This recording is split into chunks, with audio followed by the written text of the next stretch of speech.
আমার তো মান সম্মান গেছে, তার সাথে আমার বোনের জীবনটাও শেষ। ও যদি বেঁচে হতো তাও কোনো ওর মূল্য নাই এখন। আপা আমার অনেক কষ্ট হচ্ছে আর অনেক কুদতেছে। ওরা তো একবারে মারিয়েই ফেলতে চাইছিল, মানে কেউ টের পাইছে জন্য ছাড়িয়ে দিচ্ছে। কইছে যে তুই যদি কিছু কোষ তাহলে তোর বোনটা একবারে মারিয়ে ফেলবেন, কেউ টের পাবেন না। কেউ কি চায় তার বোনরে আড়াতি? এর আগেও আমার শ্বশুর এরম করছে।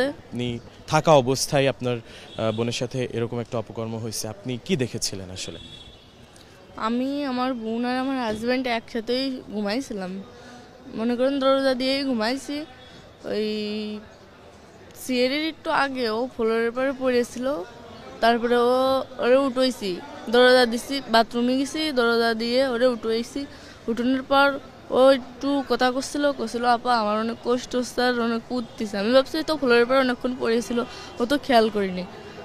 তা ফ্লোরের পর পড়েছিল ওই জন্য, মানে ওর অনেক ঠান্ডা লাগছে, তাই ওরকম আমি বলছি তুই ঘুমাই পড়। তারপরে সকালে যে সময় ওর কইছে যে আমার সাথে আমার তাও এরম করছে। আমার হাজব্যান্ডও ছিল, মানে ও করছে যে আমার ভাইও ছিল, ভাই দেখছে, মাও দেখছে, কিন্তু কিছু কইনি।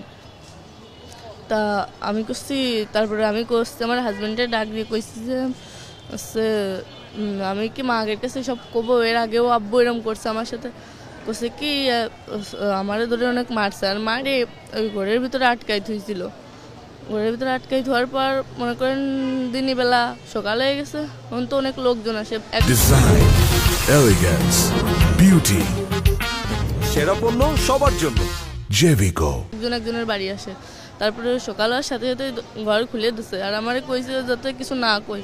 মনে করেন ওরে তো একবারে মারিয়েই ফেলতে চাইছিল, মানে কেউ টের পাইছে জন্য ছাড়িয়ে দিচ্ছে। কইছে যে তুই যদি কিছু কোষ তাহলে তোর বোনটা একবারে মারিয়ে ফেলবেন, কেউ টের পাবেন না, মারে সারিয়ে থোয়া না।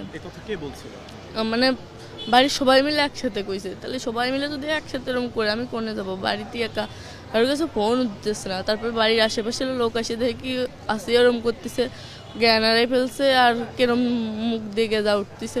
তারপর আমি সেই সময় ফোন নিয়ে আম্মুরে ফোন দিছি, সবাই কইছে আমার শাশুড়ি, তারপরে সবাই কর পরে নিয়ে গেছে হসপিটালে। নেওয়ার পরে আম্মুরা যেই গেছে, আমার আম্মুরা সেই সময় আমার শাশুড়ি দেহেই পলাইছে। আর বাড়িতে আমার শ্বশুর ছিল, আমার দেবর ছিল, আমার হাজব্যান্ড ছিল, ওনারা তিনজনই পুলিশ গেছে আর পলাইছে। মানে বেশি যে সময় লোক হয়ে গেছে সেই সময় পলাইছে। আমার সাথেও এরকম এর আগে একবার হয়েছে, তা আমি বাড়িতে জানাইছি, আম্মুরা মনে করেন বিশ্বাস করেছে আমার আম্মুরা, কিন্তু মান সম্মানের বইতে আমার আবার বুঝোই পড়ে দিয়ে পাঠাইছে। আর হনে কইছি, হনে কেউ বিশ্বাস করিনি। আমার হাজব্যান্ডে কলেই আমি যদি কই যে আব্বু আমার সাথে এরকম করে, তাহলে আমার ধরে খালি মারে, কয় কি তোরে মার মানে আমার বোন যদি সেদিন আমার সাথে না থাকতো, মনে করেন সেদিন আমার সাথে ওরকম কিছু হতো।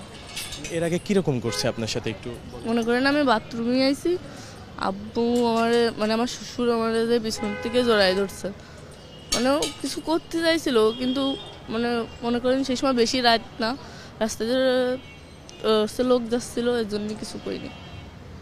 আর আমি যতটুকু জানি যে আপনি, আপনার ছোট বোন এবং আপনার স্বামী এক রুমেই ঘুমিয়েছিলেন, এবং যেহেতু রাত তখন অবশ্যই ভেতর থেকে দরজা দেওয়া ছিল, তাহলে এই বিষয়টা হলো কিভাবে? আপনি তো ছিলেন, মানে আমার হাজব্যান্ড তো সব জানে, ওই দরজা খুলে দিচ্ছে। মনে করেন যে ওরে একবারে মারিয়েই ফেলতো, মানে কেউ টের পাইছে মারিয়ে, মানে এমন জায়গায় সেরে থুতো যে কেউ জানতো না। মানে যখন দরজা খুলছে আপনি কি জানেন মানে কয়টার দিকে হইতে পারে? ওই আড়াইটের দিক, মানে সিঁড়ির পরেই আমি ওরে পাইছি, সিঁড়ি খাওয়ার পর। হ্যাঁ জি, আমরা রাতে খাওয়ার পর তিনজন একসাথে দরজা দিয়ে ঘুমাই পড়ছিলাম। তারপর মাঝরাত্রি ওরে পাইছি, মানে সিঁড়ি খাওয়ার পর আমি বাথরুমে উঠছি, যেই দরজা খোলা। তারপরে ও করছিল যে আপা আমার অনেক কষ্ট হচ্ছে। আমি ভাবছি ফ্লোরের পর পড়ে রয়েছে, এর জন্য ওর ওরম লাগতেছে। বলছি তুই ঘুমাই পড়। সকালেও করছে আমার সাথে, তাও এরম করছে। ভাই দরজা খুলে দিচ্ছে, কিন্তু ভাই ওসে কিছু কই নেই, মানে কথা কথি পারতেছে না, অনেক কষ্ট হচ্ছে। আমি বুঝতেছি, আমি যে মা আগের কাছে ফোন দেবো, ফোন টোন কেউ কিছু দিতে দিই নেই। আর আমার ঘরের ভিতরে আটকে অনেক মারছিল। সবাই মিলে করছে যে তুই যদি কারোর কাছে কোষ কিংবা তোর বাপ মার কাছে ফোন দিস, তাহলে করলাম তোর বোনরে যেটুকু আছে তোর বোনরে মারিয়ে ফেলবে। মনে করেন কেউ কি চায় তার বোনরে আড়াতি? হাজার কষ্টের ভিতরেও কেউ চায় না যে তার নিজের বোনরে আড়াতি। সে তোমার নিজের বোন, তাহলে ওর সাথে বেশি কষ্ট মনে করেন যে আমার বাড়িতে আমি